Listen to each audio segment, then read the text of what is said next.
All right, everyone. Welcome back to the land of Chem. I am your host and the author. My name is Jeffrey Drum. Thank you all so much for joining me again. All right, everyone, welcome back. This is Sunday Site Visit 8, and today I take a journey inside the Central Pyramid of Giza to investigate the internal reaction chambers, to document the deposits of iron oxide located in the core bedrock of the pyramid discovered by use of Awian, and also to show the vein of iron oxide that I discovered during my 2022 research expedition running through the primary reaction chamber, and also to show evidence of the original internal coating compound that once sealed and protected this system. Keep in mind, ladies and gentlemen, that everything that I present in these episodes is very methodical. And if I don't explain every single detail in a specific episode, that is intentional, as I most likely have a specific episode in the works that is tailored to address each aspect individually. So don't think for 1 second that I don't have everything covered. And in the next few research-based episodes, I am about to blow the lid off this entire thing with a series of new chemical analyses that were just given to me by the Isida Project. In addition to my own independent research, I am now a joint member of this international research-based team due to my contributions to their work at the Bent Pyramid of Dashur, and I have been given exclusive access to these chemical analyses and other data due to my thorough and genuine interpretation of the results. And I can guarantee you that what you are about to see over the next few episodes, you will not see anywhere else. So if this is the type of content that you're interested in, please subscribe to the Land of Chem here on YouTube. Click that little notification bell, like, comment, and stay tuned. If you want to help support the channel, just check out thelandofchem.com. If you want to follow me on Instagram, my handle is @thelandofchem. Ladies and gentlemen, I think that is it for today's intro. So without further ado, let's get right to it. All right, everyone, here we go with tonight's episode. So as a preface to what you will see in today's site visit footage, I wanted to refresh a few details about the Central Pyramid that I have presented in previous episodes. First, the internal configuration and components of the structure that you can see here. And in this footage, I will enter through the lower reservoir intake shaft located here, proceed through the extraction chamber area located here, up through the connecting shaft, leading into the primary reaction chamber over here. And on my return back through the structure, I take a minute to examine the deposits of iron oxide that are visible in the core bedrock of the pyramid inside of this intrusive excavated passage located here, and then show the upper reservoir intake system located here. And recall that these two shafts served multiple functions. First, the lower reservoir intake shaft is opened to dissolve the hydrogen chloride gas into solution. That valve is closed, and then the upper reservoir intake is opened, producing a flow of water moving through this system that acts as a flushing mechanism to draw any remaining HCl gas out of the primary reaction chambers. Recall, ladies and gentlemen, that the internal dynamics of these pyramids were designed to promote the flow of gases through these systems. The valve inside the extraction chamber shaft can then be closed, and this entire system will fill with water to remove the water-soluble sodium bisulfate byproduct from the primary reaction chamber. And any of you that are familiar with gold processing may have just had a light bulb go off in your head, as sodium bisulfate, specifically sodium metabisulfate, is used to precipitate gold that has been dissolved into a solution of aqua regia. So just as we saw in the red and bent pyramids of Dashur, we are not only looking at useful products, but also byproducts that were also collected for various applications. Here is a laboratory setup that demonstrates the exact same reaction that I have proposed was occurring inside the Central Pyramid of Giza, where your sulfuric acid from the Great Pyramid is introduced into the reaction flask here, where it reacts with a deposit of solid sodium chloride to produce HCl gas, which then flows through a connecting tube to be collected as a gas or dissolved in water into an aqueous solution here. And remember this configuration: the reaction flask here, the connecting tube here, and the collection vessel here, because this is the same configuration that we have in the central pyramid, with your reaction chamber here, your connecting shaft here, and your extraction or collection chamber located here. Now, for those of you that are asking about internal sealers and coating compounds, I have explained on multiple occasions that all of the pyramids were sealed and coated, not only internally, but most likely externally as well.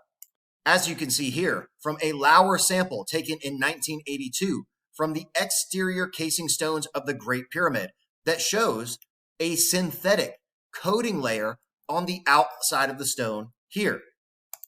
And you will see here in this description of the renovation process of the interior chambers of the central pyramid, and I will read this directly from this passage.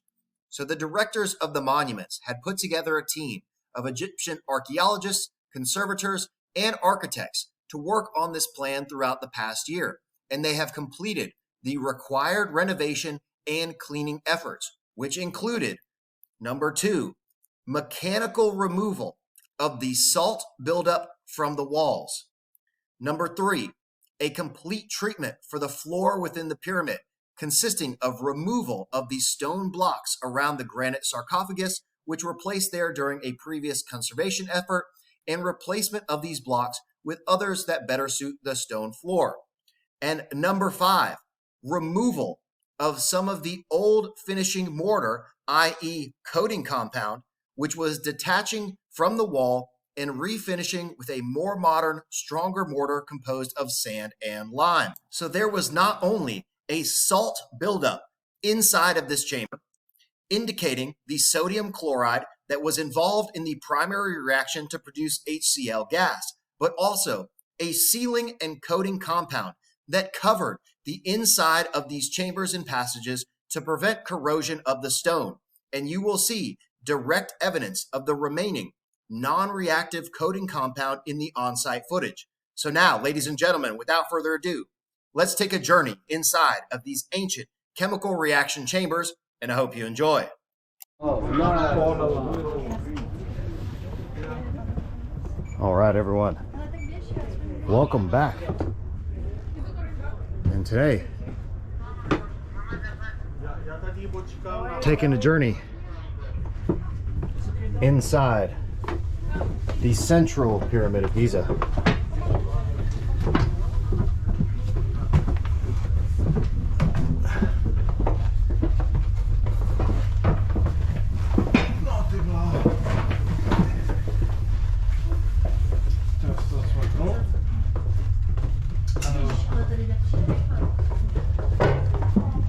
And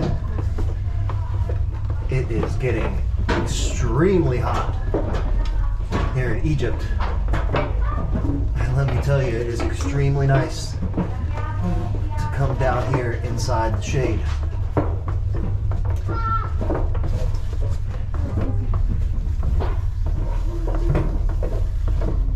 So, the primary objective for today is to give you some exclusive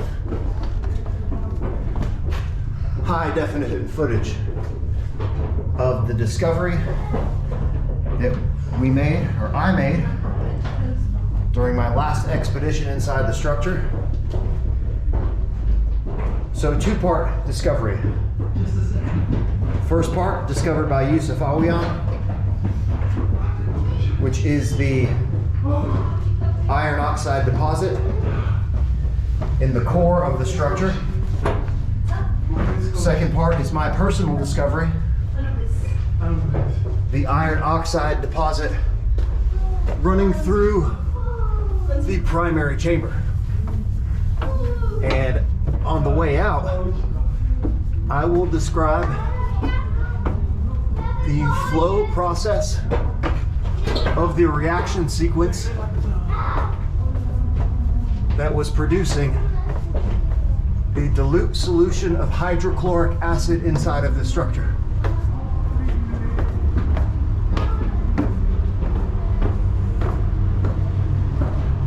I will be returning to this area here in just a moment, as this is where the deposit of iron oxide inside the core of the structure is located. And I'm going to put my headlamp on for that so you guys can see exactly what is located in the bedrock core of the structure.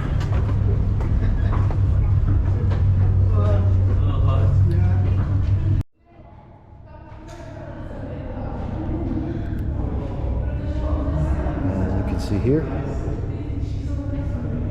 the vein of iron oxide starts right here. It's been patched up.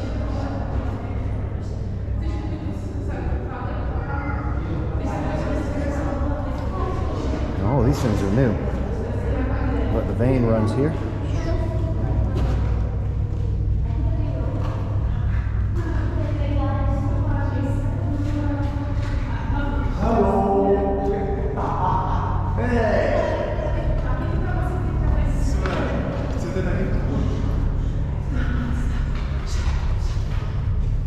And look at what we have right there.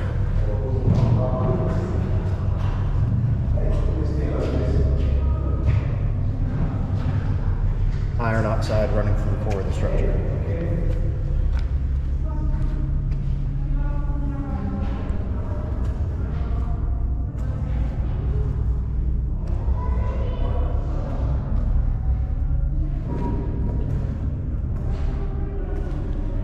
And you may notice that this entire section has been excavated down and filled in with modern blocks. And this container sinks down several feet into the floor here. So it was not this level, it actually caved down into the floor. There's a pit here.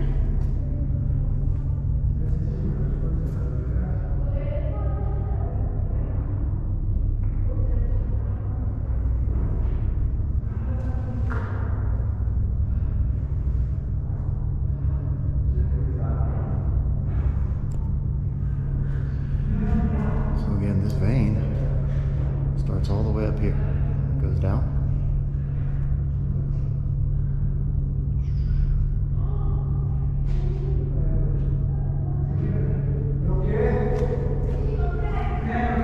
And runs through the entire chamber.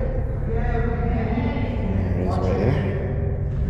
Running back 2 parallel streams that then converge. There's actually 3 streams here that run and converge back into that wall. And this is a personal discovery that I made during my last visit here. And if you look up there, this is the inlet shaft. And I did get a chance to get up there and stick my head into that hole, and there is what looks like evidence for a shaft leading into this chamber from here. So the flow process, dilute sulfuric acid flows into the chamber here, filling the lower portion of the chamber here, which was filled with a deposit of solid sodium chloride.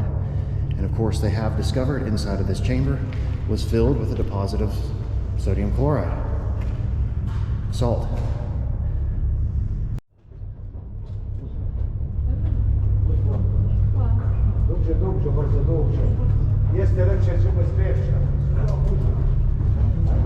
So the hydrogen chloride gas would then flow through this passageway out of the primary reaction chamber.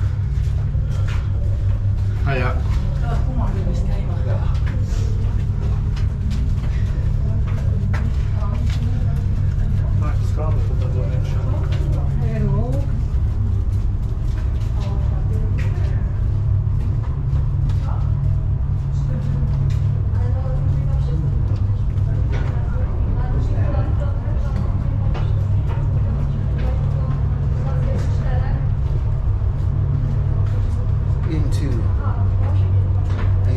Absorption chambers. So again, hydrogen chloride gas is extremely soluble in water. And due to the density of the gas compared to the air, the gas will naturally flow through that connecting passage into this area of the structure. So this portion here comes in from the outside of the structure, the upper reservoir intake. This portion here is the lower reservoir intake. And if we look up here,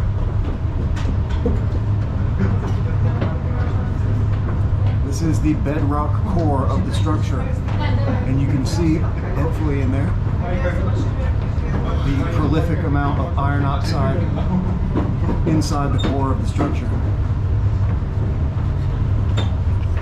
So water would flow through this passageway, cascading down here, and there's a hole back here that leads into this area here, which we'll see in just a moment.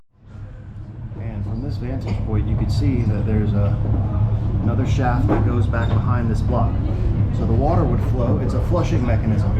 The water would flow into this passageway here, and the cascading water in this direction would also pull the hydrogen chloride gas down the shaft system.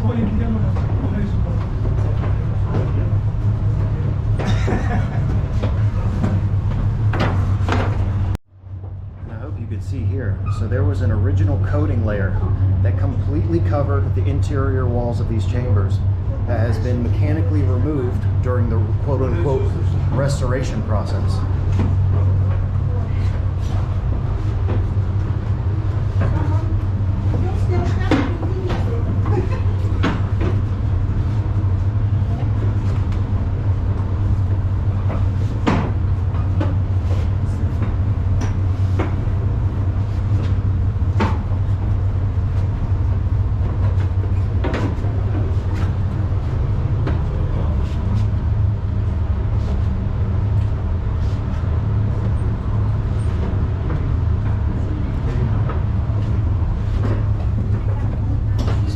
Following the reaction sequence down through the structure.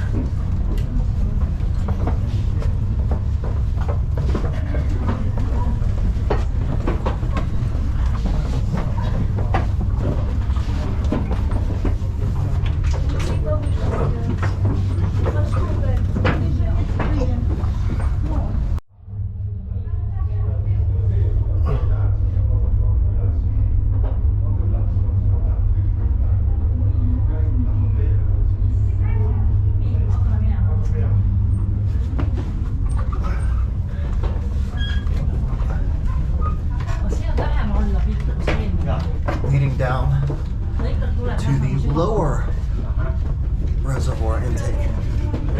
So there's two, an upper and a lower reservoir intake, which, as I mentioned, operate as a flushing mechanism.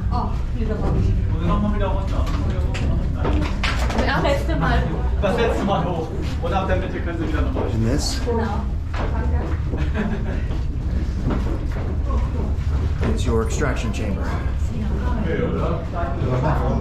All right, everyone, just a quick reminder that if you want to help support the channel, just check out thelandofchem.com. I have some fire Land of Chem merch, hoodies, long sleeve shirts, t-shirts in multiple colors with both different logos. Digital copies of the book are still available. Reprints are in the works. Extremely rare signed copies coming up soon, so just stay tuned. But for now, if you want to show some love, just check out thelandofchem.com. And thank you all so much for the support. All right, everyone. Just wrapped up inside the central pyramid, and we're going to take a walk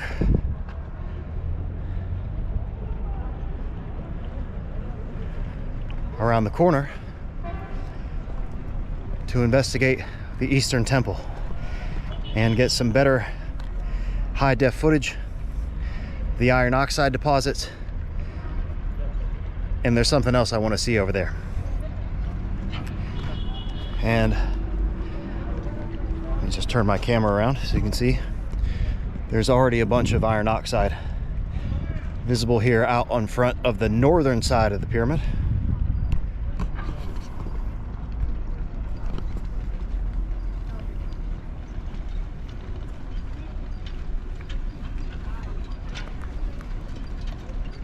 It's a huge deposit here. And again, as you just saw, all of these deposits run into the core of the pyramid. So this whole thing is built on a mound of bedrock. And that bedrock is permeated with this iron. But as we know from the chemical analysis of the Giza plateau iron oxide deposits, it's not just iron inside there, folks. There are a lot of other minerals and metals that are of interest. So I'm just going to take it slow.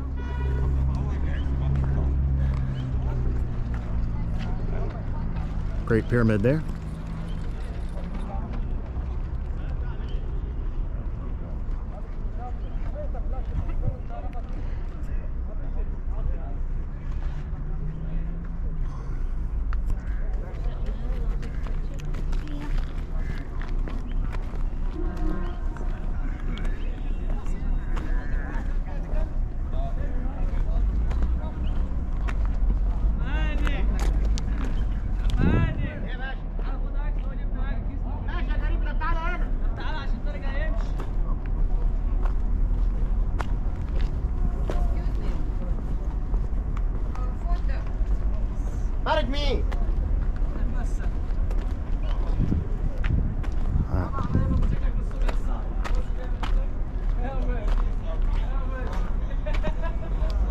And so here you can see some of the red granite casing stones that have been removed.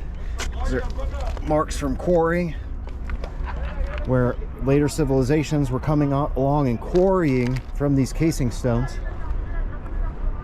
removing them from the structure and then repurposing them for other construction.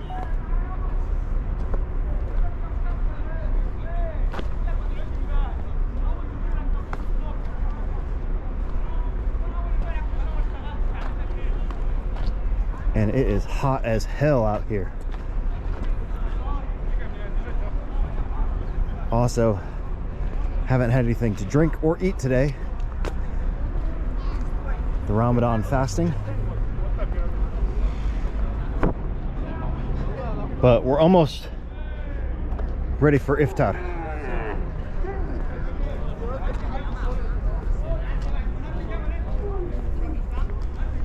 So make sure not to step in camel poop. And we will enter through the eastern threshold of the Eastern Temple. There's more iron oxide here. And these veins run all over the Giza Plateau. But we find them concentrated here in the Central Pyramid. This would have been another huge deposit area here. And going right into the core of the pyramid.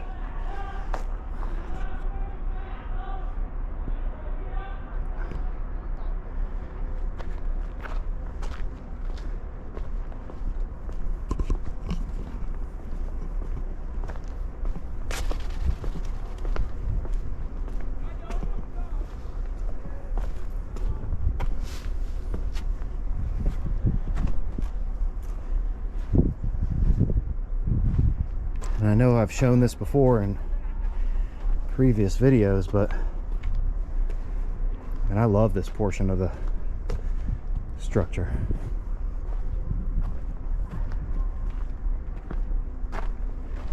It is absolutely serene over here.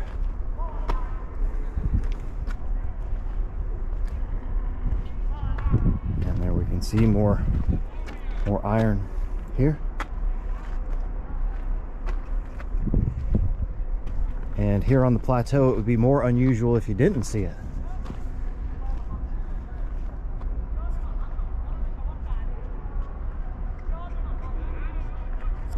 And lucky for you guys, the wind is pretty chill today.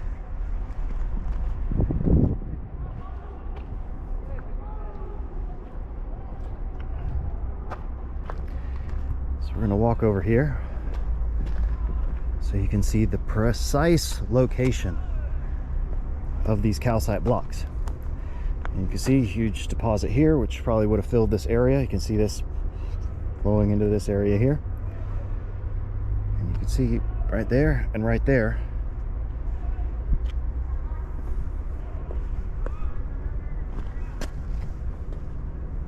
these calcite pieces.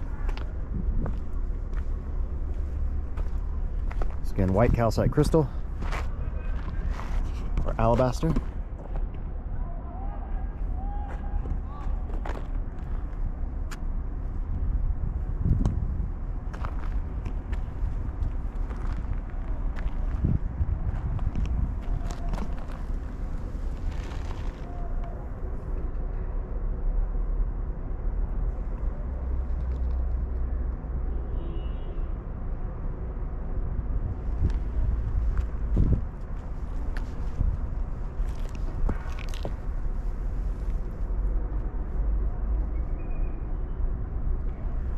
And per our previous discussions,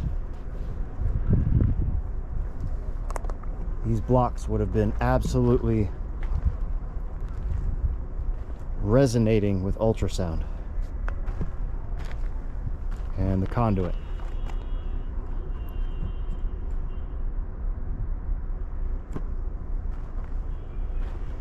And again, what we want to look at here is the slope angle of the conduit,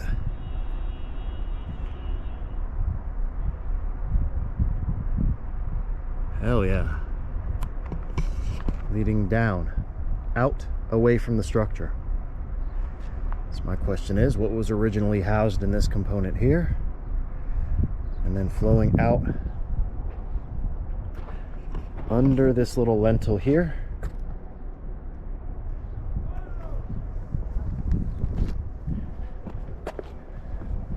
and over here to the massive field of iron oxide.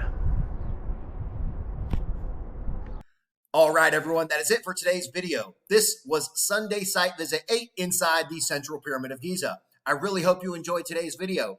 And in the next episode in the series, I will be discussing an extremely important compound that was discovered not only inside the lower separation chambers of the Bent Pyramid, but also inside of the Queen's Chamber or extraction chamber of the Great Pyramid of Giza. If this is the type of content that you're interested in, please subscribe to the Land of Chem here on YouTube. Click that little notification button, like, comment, and stay tuned. If you want to help support the channel, thelandofchem.com. If you want to follow me on Instagram, my handle is @thelandofchem. Ladies and gentlemen, I think that is it for today's video. So I will see you next time.